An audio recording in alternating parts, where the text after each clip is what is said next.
Hello, je suis Idira, coach de vie certifiée et spécialisée en développement personnel et en relations. Je te souhaite la bienvenue dans le nouvel épisode de cette émission Be Inspired. Je te rappelle le principe de l'émission, c'est de partager avec toi le profil de personnes inspirantes auxquelles tu vas pouvoir t'identifier et qui va pouvoir t'aider du coup à travailler sur l'estime que tu as de toi-même, notamment en partageant avec toi leur chemin de vie, leur expérience et leur domaine d'activité. Car oui, comme je le dis toujours, l'estime que tu as de toi a un impact dans tous les aspects de ta vie. Donc il t'appartient donc de prendre le temps de travailler dessus pour faire de cela ta force. On va donc accueillir notre invitée du jour qui est une femme active, une femme inspirante.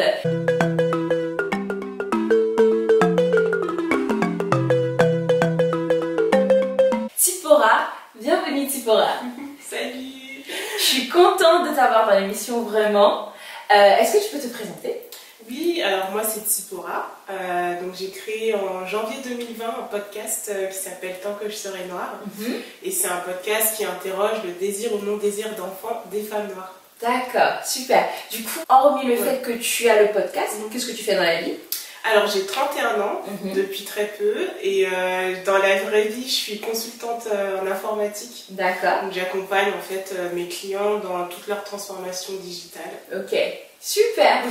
T'aimes bien ton boulot? T'aimes bien ce que tu fais? Bah écoute, j'espère que mes enfants ne vont pas écouter l'émission mais ça reste quand même plutôt un job alimentaire. D'accord. Même si j'apprends énormément de choses. Okay.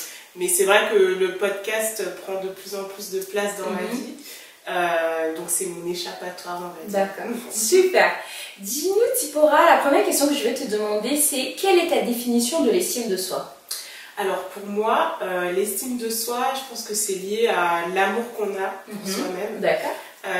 Et je pense que c'est un cheminement. Je pense que la femme que je suis aujourd'hui a une estime de soi qui est en construction. Je dis pas que je suis bien sûr, bien sûr. Voilà, dans ma tête tout va bien. Mais voilà, je pense que c'est un cheminement et c'est vraiment une connaissance de soi, un amour de soi. Ok, super. Bah, j'aime beaucoup ces mots-là que tu as pu utiliser, la connaissance de soi, l'amour de soi. C'est vraiment des domaines et des aspects de l'estime de soi qui sont nécessaires et qui sont primordiaux. Est-ce que tu peux nous parler de ton parcours familial? Oui. Parle-moi un peu de toi du coup. Alors, exercice pas simple, parce que d'habitude je suis de l'autre côté. Je sais. Mais je vais répondre. Alors, donc moi je suis l'aînée d'une famille de 5. D'accord. On est 5 enfants, je suis du coup la plus grande. Donc les filles sont en premier, donc on est 3 filles. D'accord. Et j'ai 2 petits frères. Ok. Pour la petite anecdote, j'ai 15 ans d'écart avec le dernier. Waouh. Ouais, du coup je suis un peu la petite maman. Et moi je le vois aussi comme un petit, alors qu'il a quand même 16 ans. Oui. Et donc j'ai mes parents qui sont toujours là, Dieu merci, et qui sont en France. Ok. Et du coup, en termes de schéma, famille plutôt classique, donc papa, maman, 5 enfants, et puis quand même un rôle de yaya très très présent, en tout cas dans ma vie à moi. J'ai quand même ce rôle de conseillère envers mes frères et sœurs, et je le prends beaucoup à cœur. Oui.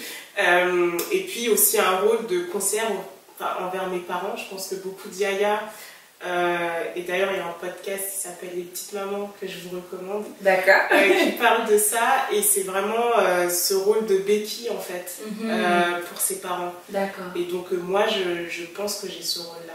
Après peut-être que je me trompe, mais c'est comme ça que j'ai toujours été en fait le trait d'union entre mes frères et sœurs et mes parents. Ok, voilà. D'accord. Est-ce que tu peux juste expliquer un peu le mot yaya aux personnes qui n'ont pas l'habitude de savoir ce que c'est une yaya? Moi j'ai compris, hein, mais voilà. Alors je crois que c'est un terme qui vient du Congo, si je dis pas de bêtises, du Lingala. Et yaya c'est grande sœur en fait. Donc voilà, c'est la grande sœur, mais vraiment dans le sens petite maman. Voilà, c'est ça, la grande sœur qui materne. Exactement, c'est ça. Ok, d'accord. Maintenant, est-ce que tu peux partager avec nous quel est ton rapport à la maternité, étant donné que du coup tu étais la yaya et donc finalement tu as eu, même si tu n'as pas enfanté à ce moment-là, tu as quand même eu un rapport très tôt à la maternité, ce qui est un peu normal d'ailleurs dans nos cultures africaines. Quel est ton rapport du coup aujourd'hui à la maternité? Alors, mon rapport, et puis il n'y en a pas. Ouais, le rapport que je peux connaître, c'est celui que j'ai avec ma mère, donc ce serait plutôt en mode ascendant. J'ai cette figure maternelle qui est là, j'adore ma mère, je trouve qu'elle a fait un super boulot avec 5 enfants. Mais voilà, moi je veux pas faire la même chose, c'est pas quelque chose qui me parle. Et j'estime que mon rôle de yaya me suffit amplement en fait. J'ai pas ce besoin de créer ma propre famille avec mes enfants. Voilà, c'est pas du tout mon schéma en fait familial. Ok. Et quand tu te rends compte du coup que il y a chez toi du coup ce non-désir de maternité, comment est-ce que tu le vis? Voilà, qu'est-ce qui se passe en moi? Oui, et comment est-ce que tu arrives à l'identifier en fait finalement? En fait c'est des choses bêtes, hein. C'est le côté, par exemple, j'ai 31 ans, donc depuis que j'ai 25 ans, on va dire, j'ai toutes mes copines qui deviennent mamans. Donc on va dire que c'est à partir de là qu'une femme, elle commence à se poser des questions et se dire, voilà, je vois qu'un tel vient d'accoucher, ah tiens, est-ce que moi aussi, c'est dans mon plan ou pas? Et en fait, moi, ça n'a jamais été... Jamais? Non, je me suis jamais dit, en voyant des bébés de mes copines, me dire, peut-être que moi aussi, j'en voudrais un. Non, pas de déclic. Et puis en fait, pour dire la vérité, depuis très jeune, c'est pas du tout dans mes plans. Depuis que j'ai 15 ans, je crois que je dis à ma mère... de toute façon, j'aurai pas d'enfant, sauf ce qui pour une maman africaine est quand même difficile à entendre. Mais du coup, elle se disait, elle a 15 ans, elle doit écouter ses copines à l'école, etc. Mais en fait, ça n'a jamais changé. J'ai aujourd'hui 31 ans, je suis entourée de plein d'enfants de mes amis. Et j'aime bien ce rôle de tata, en fait. Mais d'avoir ce truc de tu rentres chez toi et t'es que avec toi-même, il n'y a pas d'enfants autour, ça me convient très bien, en fait. Et est-ce qu'il y a une certaine peur par rapport à la maternité qui est là, ou c'est tout simplement le fait que le non-désir est là et puis c'est tout? Alors, dans le sens peur d'accoucher. Oui, peur d'accoucher, peur d'élever un enfant, peur de tout ce que ça implique, peur d'être responsable d'un enfant, peur d'avoir une vie entre ses mains et de se dire que tu dois l'emmener à ce que... voilà quoi. En fait, c'est assez drôle parce que, comme dans ma tête, il y a ce non-désir, en général, la réflexion, elle va pas plus loin. Enfin, j'ai même pas ce truc de me projeter et de me dire... des fois, oui. Par exemple, quand j'entends les violences policières, je me dis, heureusement que j'ai pas d'enfant parce que je ne sais pas si j'aurais cette force, en fait. De déjà... être forte, être présente, et en plus de protéger en fait son enfant, sachant que je pense qu'on n'a pas vraiment de pouvoir dessus. La société extérieure, voilà. L'environnement externe, on ne le maîtrise pas, on le maîtrise chez soi. Mais... C'est ça. Et donc, voilà, à part quand il y a des faits comme ça d'actu qui touchent tout le monde, si on a un peu d'empathie, mais sinon, en général...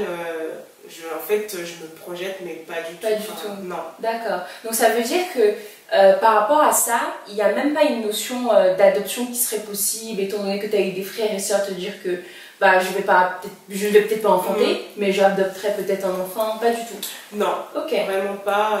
Et puis après, vu que j'essaie aussi de me, comment dire, je dirais pas politiser, mais plus j'écoute en fait les paroles des adoptés, des concernés, et plus je me rends compte que l'adoption c'est pas un sujet si simple en fait à aborder, qu'il y a un rapport de domination, même si je suis noire, il y a quand même un rapport de classe. Si je peux adopter, c'est que j'ai les moyens. Et en fait, la définition d'adoption occidentale, elle ne me plaît pas. Et si je devais adopter, ce serait effectivement peut-être un peu comme nos parents ont fait. Une neveu-nièce. Voilà, tu accueilles ton... Voilà, je suis à Paris, il y a plein de facs, peut-être que demain, j'aurai mon neveu, ma nièce à la maison. Mais on sait que je suis pas sa maman. Et il y a quand même une cellule familiale qui est présente. Ok, je comprends. Ce serait plus un peu comme du parrainage. C'est ça. Avec de l'affection en plus et de l'amour en plus. C'est ça. Ok, d'accord. C'est assez intéressant. En tout cas, comme je dis, moi je comprends. Hein. Je comprends. Et c'était juste pour savoir aussi, essayer de comprendre. Parce que des fois, il peut y avoir de multiples raisons pour lesquelles on ne veut pas avoir d'enfant. C'était vraiment pour comprendre d'où est-ce que ça venait. Quand tu te rends compte du coup que tu ne veux pas donner naissance, et que du coup, même adopter, c'est pas ce que tu souhaites faire, est-ce que tu as des émotions particulières qui te traversent à ce moment-là? Parce que je pense que c'est vrai que plus jeune, tu te dis, ok, je veux pas avoir d'enfant. Après, quand tu deviens adulte, c'est toujours là que tu veux pas avoir d'enfant. Mais quand tu te sens que c'est vraiment ça et que c'est vraiment vers ça que tu vas faire avancer ta vie, quelles sont les émotions qui te traversent? Est-ce qu'il y a de la peur, ou est-ce qu'il y a de l'inquiétude, ou est-ce que tu te dis oh, c'est bon, puis c'est neuf, tranquille, de toute façon, qu'est-ce qui se passe? Est-ce qu'il y a un bouleversement en toi ou pas du tout? Alors bouleversement peut-être pas, et je pense que en fait c'est quand même assez drôle parce que je suis quelqu'un j'ai pas une confiance en moi des plus fortes, mais sur ce sujet-là en fait j'ai toujours eu cette conviction. Tu sais, je le sais, et même si des gens viennent me dire mais t'es sûre, en fait c'est une des rares choses dans ma vie où je suis vraiment sûre en fait. Après j'ai effectivement des sentiments du genre le regret, la peur de regretter, ça c'est un sujet qui est là, parce qu'effectivement c'est la première chose que les gens te disent, donc en fait les insécurités des autres vont influencer en fait tes émotions.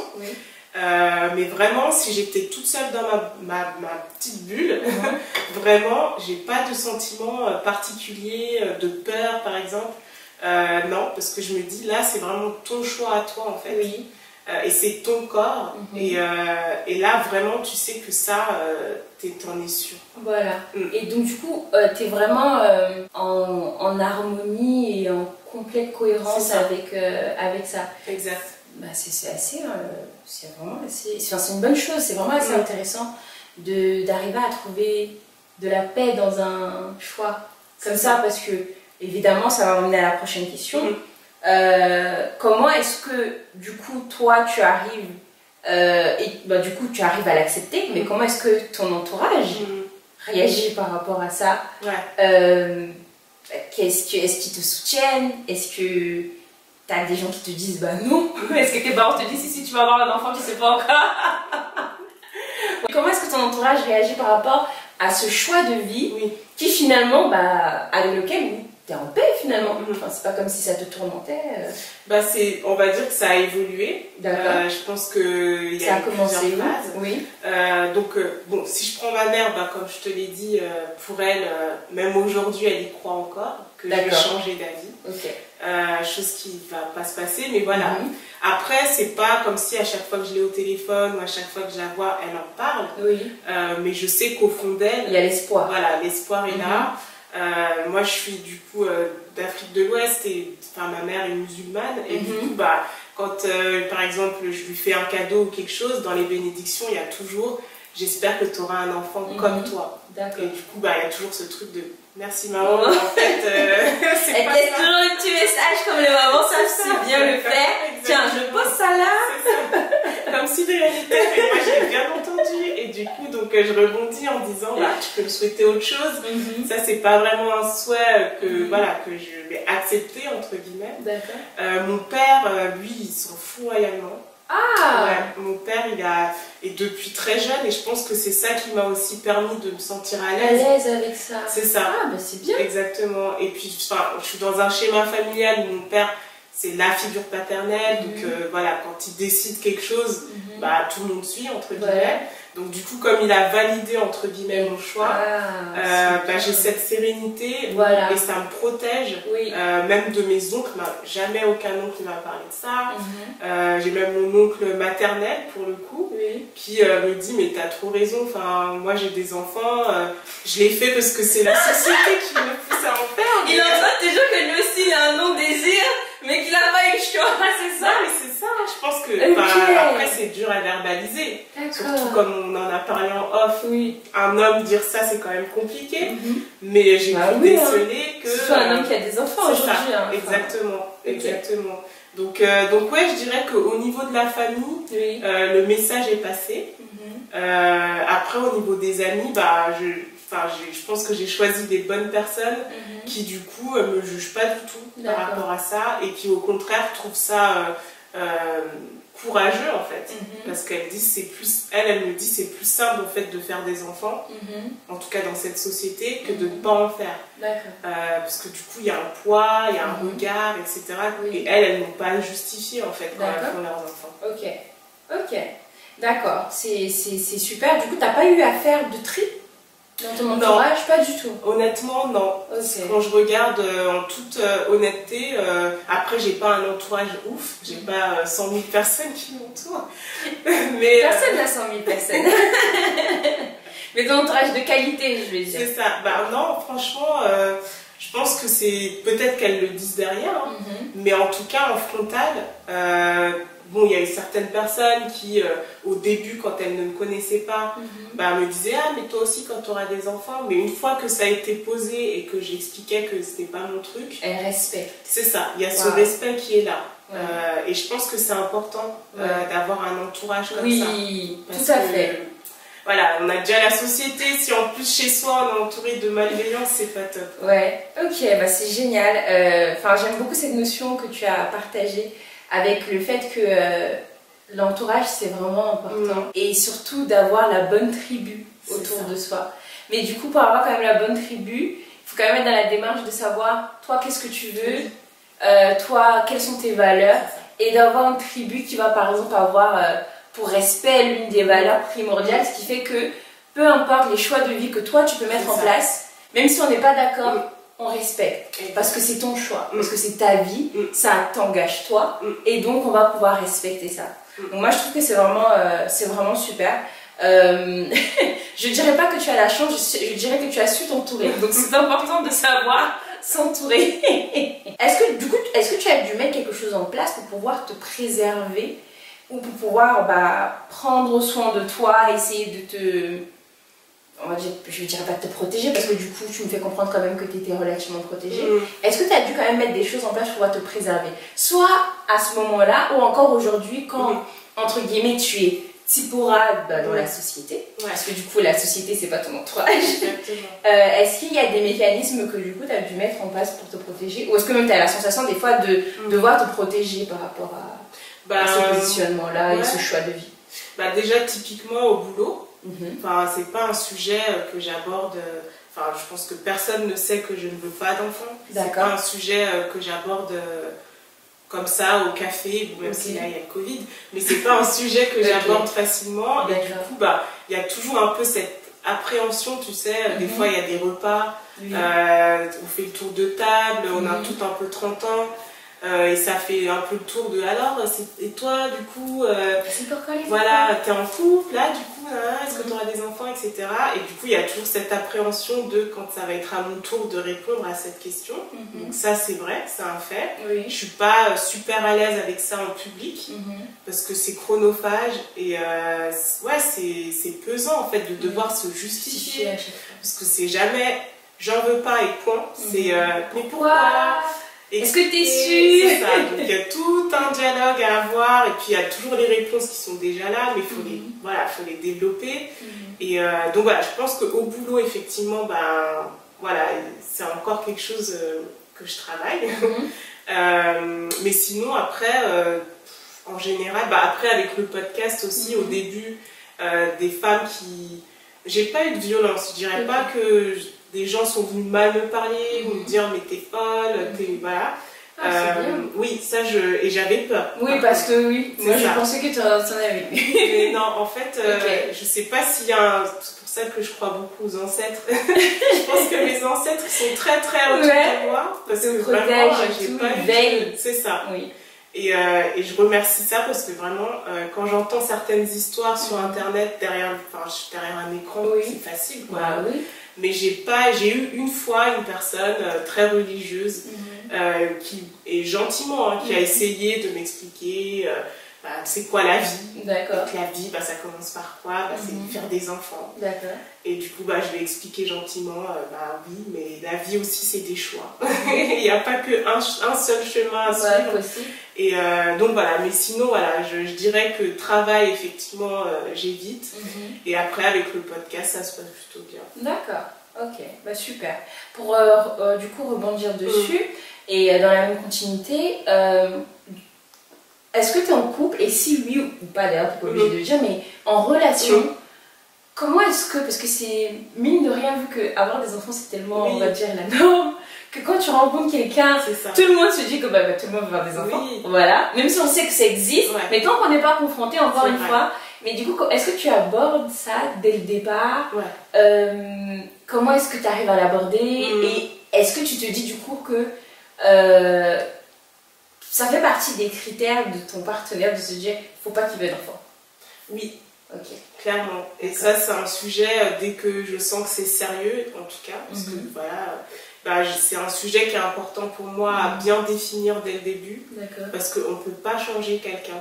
Et moi, je suis dans le respect du choix de chacun. Donc, si un homme veut des enfants, je ne vais pas le bloquer parce que moi, j'en veux pas. Donc ça, c'est vrai que c'est un sujet qui est très très important à aborder au début. Et aussi s'assurer que c'est réciproque tout au long du process, parce que qu'il n'y a pas de changement. C'est ça, exactement. Donc interroger tout le temps ce sujet, s'assurer que c'est qu'on est clair tous les deux, parce que même si c'est mon corps, la parentalité ça se fait à deux. Et voilà, moi je suis certes féministe, mais j'estime qu'un homme a le droit aussi de choisir son partenaire si elle veut ou pas des enfants. Donc voilà, mon conseil en tout cas, c'est de bien s'assurer au début qu'il n'y a pas cette notion de mais non, mais il va changer ou elle va changer d'avis.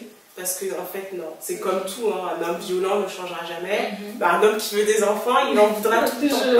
D'accord. T'es quand même ouverte à la possibilité de te dire que tu seras avec un homme qui a déjà des enfants ou pas? Non. Non, pas du tout. Ouais, non, en fait, je me dis, c'est compliqué en fait. J'ai des amis qui sont dans le schéma.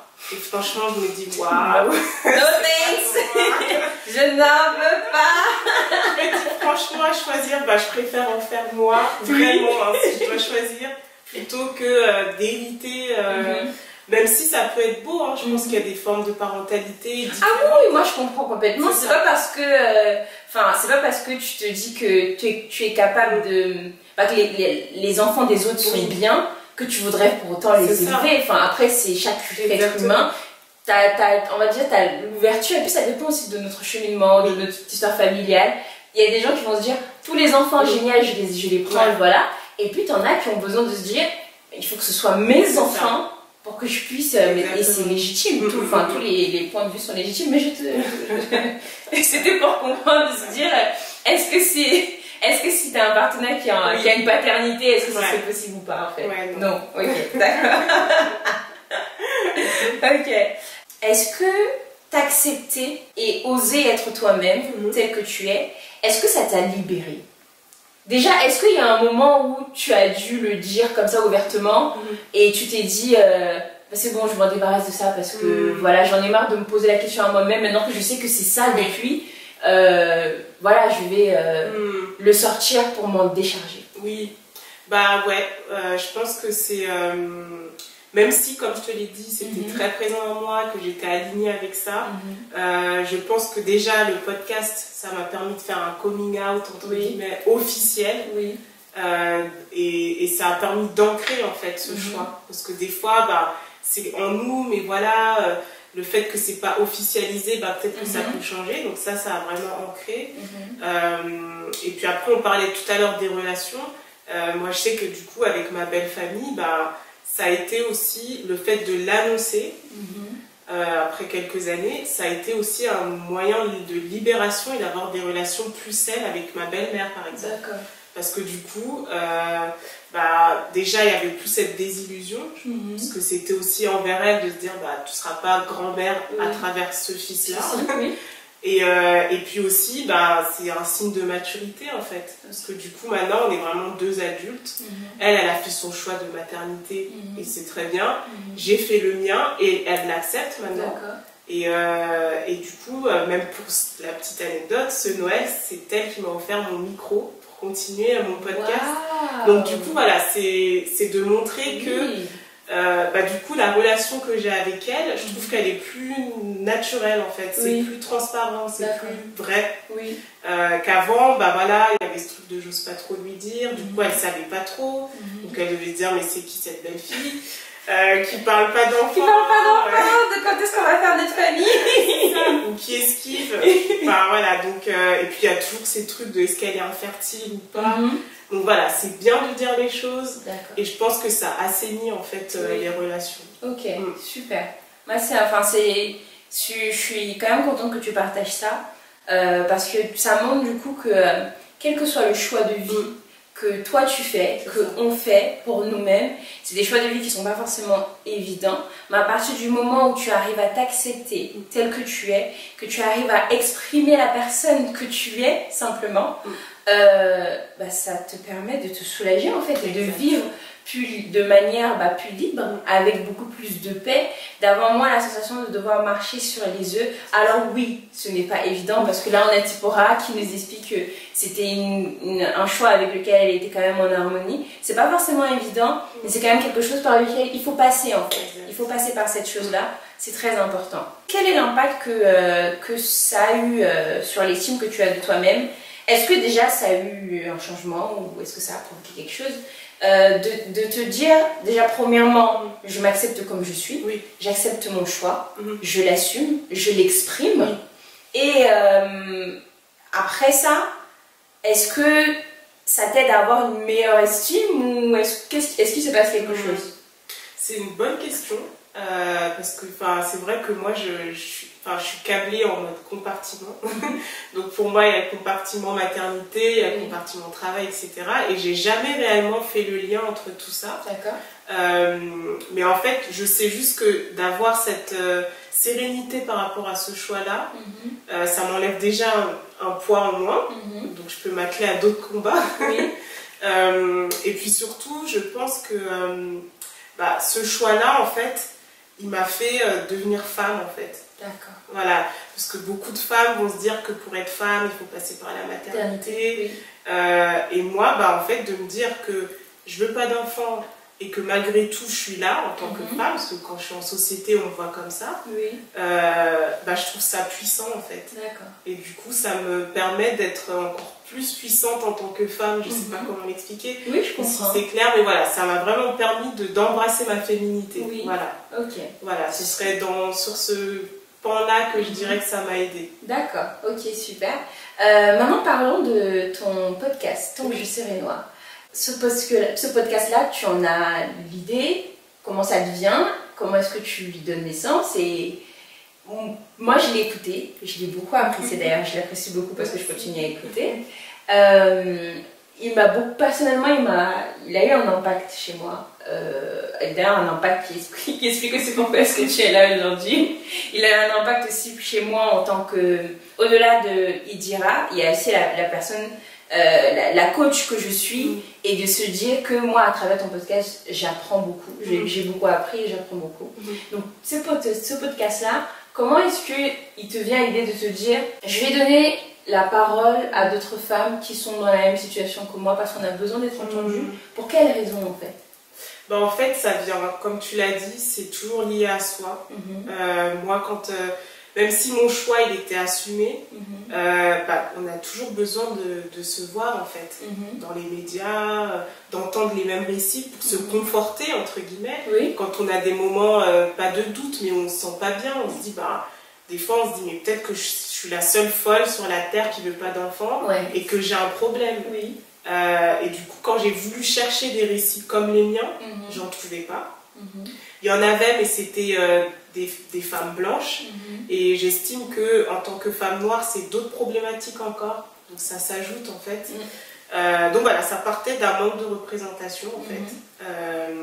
Et après, au début, je me suis dit, je vais interviewer que des femmes qui veulent pas d'enfants. Et après, je me suis dit, mais non, en fait, la question centrale, c'est ce désir en fait, qu'il soit là ou pas. Et aussi pour ça que j'aime beaucoup ton podcast, parce que je trouve que il permet vraiment aux différentes femmes, on va dire entre guillemets, qui existent, même si on est toutes plurielles, mais de les connecter et de créer vraiment une sororité dans une démarche de se dire on est chacune comme on a fait des choix différents, mais on est liés en fait. il y a une connexion entre nous. Et il n'y a pas d'opposition. C'est ça. Ou de faire des compartiments, ou de mettre chacune dans des boîtes. Parce que j'avoue que c'est pas forcément une problématique à laquelle j'ai déjà été... Enfin, je me suis laissée confronter en fait finalement, parce que dans mon environnement, c'est pas ce genre de problématique. Mais je pense que je n'aurais jamais pu imaginer à quel point et quelles sont les implications derrière en fait. Et puis finalement, ces femmes-là qui le vivent, avoir... leur faire comprendre qu'elles sont légitimes, c'est aussi un choix de vie qui est légitime. C'est ça. Et que faire le choix d'avoir des enfants, c'est beau, c'est magnifique. La maternité, c'est quelque chose qui est, voilà, c'est exceptionnel. Mais aussi, faire le choix de ne pas en avoir, c'est tout aussi exceptionnel. Et c'est tout aussi beau parce que c'est le fait de construire une vie qui nous correspond. C'est ça. Construire une vie avec laquelle on est à l'aise. Et nous, chacune, en tant que femme, on est rassemblés au fait de ça, tu vois. Au-delà de différents choix de maternité qu'on peut avoir, on est des femmes en fait. Et le fait qu'on soit des femmes, ça nous rassemble, ça nous pousse à nous soutenir, à nous comprendre et surtout à construire du coup ensemble une société qui va être vraiment plurielle tout en respectant. C'est ça. Et moi, c'est quelque chose que... je vous invite vraiment à aller écouter son podcast que moi j'aime beaucoup, que je continue d'écouter. On est allé à la fin de la deuxième saison, je crois. Et parce que, vraiment, je te le dis, en tant que coach aujourd'hui, moi ça m'a aidé. De toute façon, je t'en avais parlé. Je t'ai dit que avant ton podcast, j'avoue qu'en tant que coach, je n'aurais pas forcément su comment gérer ça en coaching. Après ton podcast, ton podcast c'est comme un laboratoire. Bon, moi j'ai vu tout comme un laboratoire. Moi j'ai vu tout comme un laboratoire, je suis dans les relations humaines, donc j'essaie toujours de comprendre le pourquoi du comment et tout. Mais j'ai vécu ton podcast vraiment comme un laboratoire. Sérieusement, il y a des histoires que j'ai écoutées et que j'ai réécoutées pour vraiment essayer de me dire, ok, c'est ça qui mène à ça. Et aussi d'être dans une démarche tout simplement de se dire que ça existe et aussi d'acceptation et de respect, tout simplement. Voilà. Et aussi aujourd'hui, voilà, c'est des femmes que je peux dire quand même à travers ton podcast que je comprends mieux. Et je comprends aussi la pluralité des raisons qu'il peut y avoir derrière. Que tu sois concernée ou pas par le non-désir de maternité, si tu es une femme, je t'invite vraiment à aller regarder son podcast parce qu'il est très enrichissant. Que tu sois une femme qui a un vrai désir de maternité, tu partages de magnifiques profils, vraiment très très diversifiés en plus. Donc je t'invite à aller regarder son podcast. Tant que je serai noire, franchement c'est un super laboratoire. Quand je regarde, j'ai mes lunettes et tout.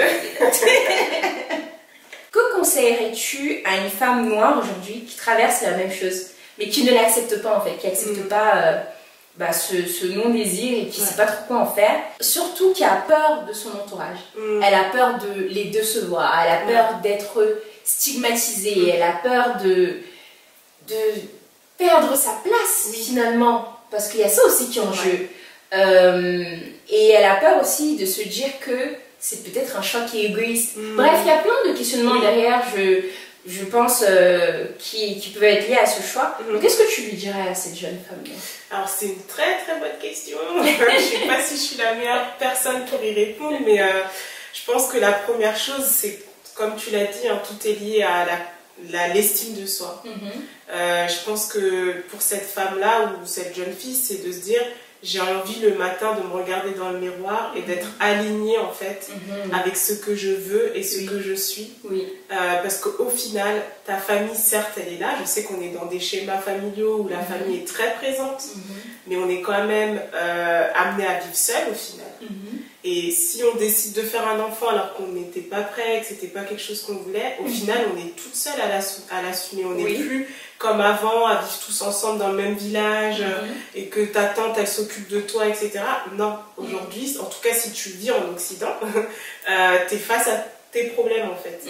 Donc, choisir à travers l'œil de l'autre, c'est pas une bonne solution. Donc, premier point, je dirais, c'est projette-toi et demande-toi si... Ok, d'accord, j'ai peur du regard des autres, j'ai peur de ne pas faire le choix qu'on m'a demandé de faire, mais dans la vie de tous les jours, qui est-ce qui va m'aider au quotidien si je décide de faire ce choix qui n'est pas le mien. Deuxièmement, pense aussi à l'enfant. Je pense qu'il n'y a rien de pire, et aujourd'hui, il y a ce tabou du regret maternel qui est de plus en plus dit. Et encore chez les Noirs, j'ai encore une personne qui en parle. Et si jamais quelqu'un est intéressé pour en parler, je suis preneuse. Mais voilà, d'avoir une maman qui regrette d'avoir des enfants, bah, je trouve que c'est un sentiment qui doit être horrible. Bien sûr. Même si je le respecte, parce que ça reste un sentiment parmi tant d'autres. Il n'y a pas de honte à l'avoir, mais moi je préfère vraiment me dire que j'ai fait ce choix-là et que je ne fais pas souffrir une autre personne.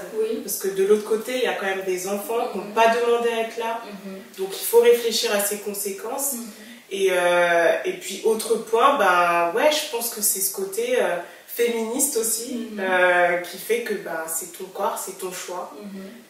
Et tes proches, ben, au final, ils n'ont rien à dire sur ce que tu fais de ton utérus. Voilà. D'accord, ok. Bah, c'est super. J'espère que tu as pu, que si c'est ton cas, tu as pu l'écouter. Si tu connais quelqu'un autour de toi qui est dans cette situation-là, peut-être que c'est une amie, peut-être que c'est une cousine, peut-être que peu importe cette personne-là, voilà, tu pourras partager cette vidéo avec elle pour qu'elle ne se sente pas seule. Et tu l'inviteras évidemment à aller regarder le podcast Tant que je serai noire, vraiment, parce que ça permet de verbaliser des choses en fait qui ne sont pas forcément pour autant verbalisées, surtout dans la communauté noire, et qui sont évidemment difficiles, hein, quand on lui dit, c'est pas parce que c'est simple à faire, c'est très très difficile à faire, mais c'est pas parce que c'est difficile qu'il ne faut pas le faire, pour pouvoir l'intégrer dans le mode de vie aussi des possibles en fait, tout simplement. Quel est-ce, bien sûr que j'ai regardé le podcast, mais quel retour est-ce que tu as de ces femmes-là qui viennent témoigner dans le podcast après? Quel est leur retour à ces femmes-là? C'est limite une sorte de thérapie en fait. D'accord. Elles ressortent, enfin souvent au début elles sont un peu gênées, elles se disent mais je sais pas si je vais réussir à m'exprimer bien comme il le faut. Et à la fin, au final, elles parlent bien, elles sont à l'aise. Et c'est même pour elles un moyen de faire une sorte de rétrospection de leur vie, en fait. Parce que c'est pas tous les jours qu'on demande à quelqu'un de s'asseoir et d'expliquer le pourquoi du comment. Donc elles en ressortent grandies, en fait. Et puis il y a aussi ce côté, parler à une femme qui n'en veut pas aussi. Souvent elles se disent, au final, on a quand même des points communs, même si moi je suis maman, voilà. Ou même avec des femmes qui n'en veulent pas, on se rend compte qu'on a des vies différentes et que les raisons sont différentes. Complètement. Je l'ai vu dans le podcast. Ouais, c'est ça qui est beau, et du coup, je pense même moi, on en ressort toutes grandies en fait. D'accord, ok. C'est magnifique. Je sais pas si tu as encore des personnes que tu interviews, si quelqu'un veut participer à ton podcast. N'hésitez pas. Voilà, vous pourrez contacter Tsipora. Et d'ailleurs, est-ce que du coup tu peux nous dire où est-ce qu'on peut te retrouver, où est-ce qu'on peut retrouver le podcast et tout?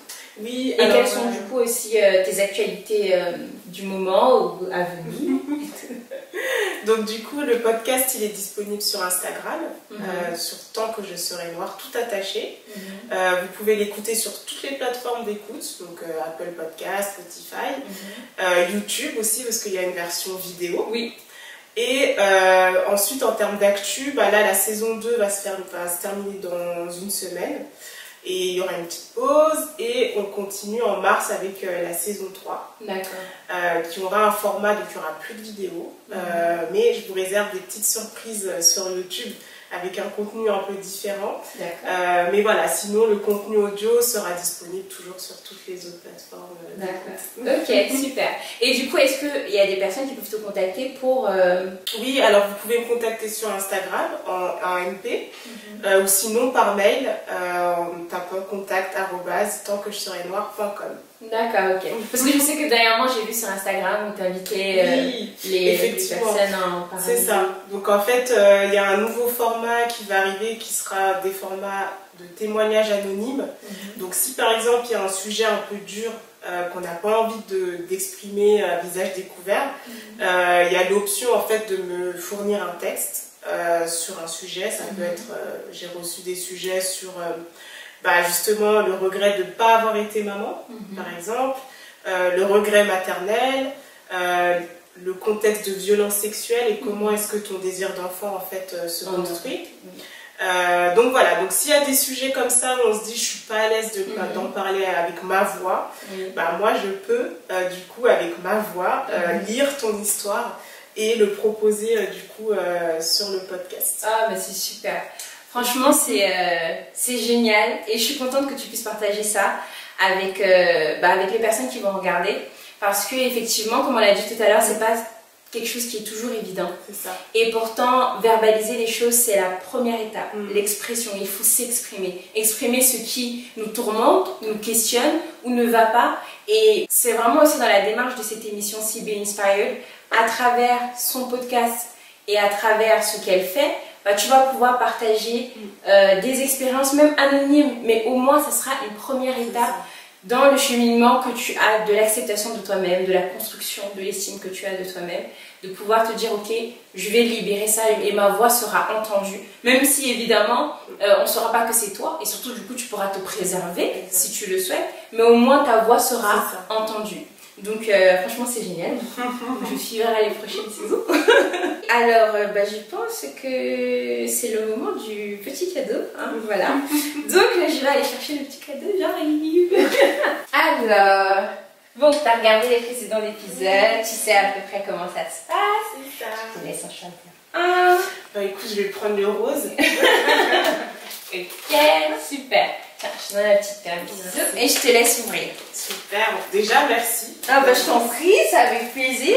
C'est super mignon. C'est avec vraiment beaucoup de plaisir. Alors je coupe, tac tac tac. Allez. Ah, j'ai reçu ma tasse. Oh, trop chaud. Yeah. Ah bah je suis contente, Oh, c'est super. L'estime de soi est égale prendre du temps pour soi. C'est ça, exactement. Ah bah parfait. C'est un message qui te parle. Ah mais complètement. Je pense que il y a 10 ans, je t'aurais dit non. Mais aujourd'hui, surtout avec le Covid, je pense, j'ai appris à, même si je fais plein de trucs, à me dire, bah ok, aujourd'hui, t'as pas envie, t'as envie de faire un truc pour toi, bah vas-y, c'est aussi un moyen de t'aimer en fait. D'accord. Voilà. Ouais, c'est exactement ça. C'est une manière de se donner de l'amour. C'est ça. En tout cas, merci beaucoup. Avec plaisir. Je suis très contente. Merci à toi. Est-ce qu'il y a une dernière chose que tu voudrais dire avant la fin? Bah déjà, merci. Oui. Merci à toi pour l'invitation. Merci à toi pour les petites attentions. Et continue avec ce que tu fais. Je pense que ça fait du bien beaucoup. Ta page, elle est géniale. Merci. Et puis, bah, voilà, je pense que le dernier conseil, c'est aux femmes de s'assumer, de ne pas avoir peur, d'être elles-mêmes, quel que soit leur choix. Oui. Et puis, bah, je pense qu'il y a une sororité là qui est en train de se créer, c'est beau. Voilà. Bah, c'est magnifique. C'est vraiment magnifique. Moi, on va clôturer dessus. Merci beaucoup, Tsipora. Franchement, je te suis énormément reconnaissante. Ça me fait vraiment plaisir. C'est un plaisir de te recevoir. Merci d'avoir accepté de partager ton expérience, de partager ton cheminement, parce que voilà, c'est pas toujours évident de s'ouvrir. Donc, merci de prendre le temps et d'avoir la volonté de le faire. Maintenant, je vais m'adresser à toi qui me regarde. Que tu sois une jeune femme, que tu sois peu importe l'âge que tu as d'ailleurs, c'est que j'aimerais te dire vraiment, et c'est ce qui m'a aussi marqué avec la connaissance de Tsipora et le fait de voir son travail, c'est de te dire que ton non-désir de maternité ou ton désir de maternité, peu importe ce que tu choisis, tu es légitime, tu as le droit de choisir, et ce n'est pas parce que tu n'es pas une mère, ce n'est pas parce que tu n'as pas enfanté que tu n'as pas le droit de créer une vie épanouissante pour toi.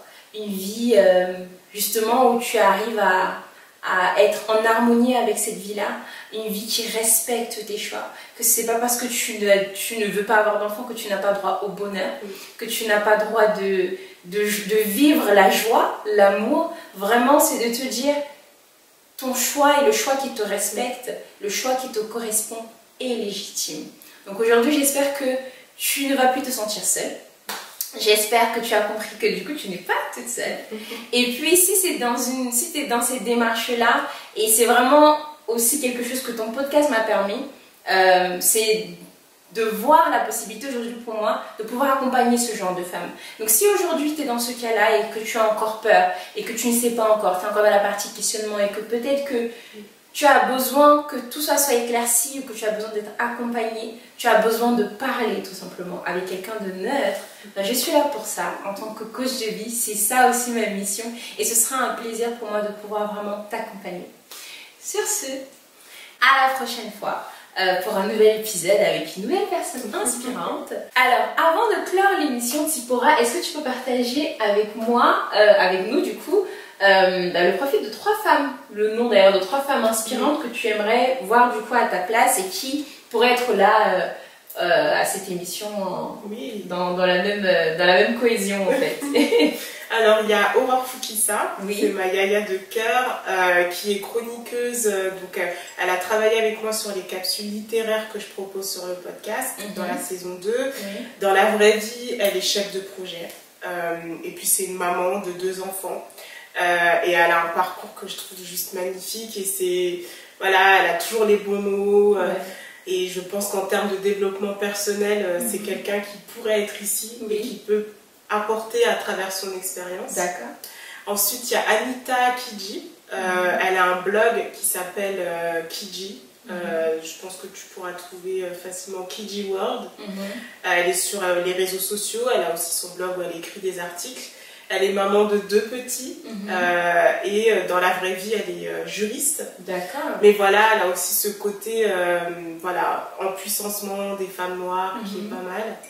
Et le 3e profil, qui est-ce que je pourrais voir ici? Parce qu'il faut quelqu'un qui soit dans la région parisienne, je suppose. Idéalement, oui, hein, mais après, tu peux toujours partager son profil et puis on verra bien. Alors, elle est en Irlande. D'accord. C'est Ruth qui a un podcast qui s'appelle Les Jongleuses. Ok. Et donc elle est maman. À côté de ça, elle a repris ses études pour devenir psy. Et j'adore cette femme. Elle est juste toujours avec la bonne humeur. Toujours des bons conseils, et puis elle interviewe des femmes qui jonglent avec leur vie de maman, leur vie professionnelle. Et voilà, c'est une belle personne qui pourrait justement être là. Super. Écoute, merci beaucoup. Merci à toi. Je vous remercie encore une fois. Et puis, comme j'aime le dire, prenez soin de vous, prends soin de toi. Et je te dis à la prochaine fois pour un nouvel épisode. Ciao.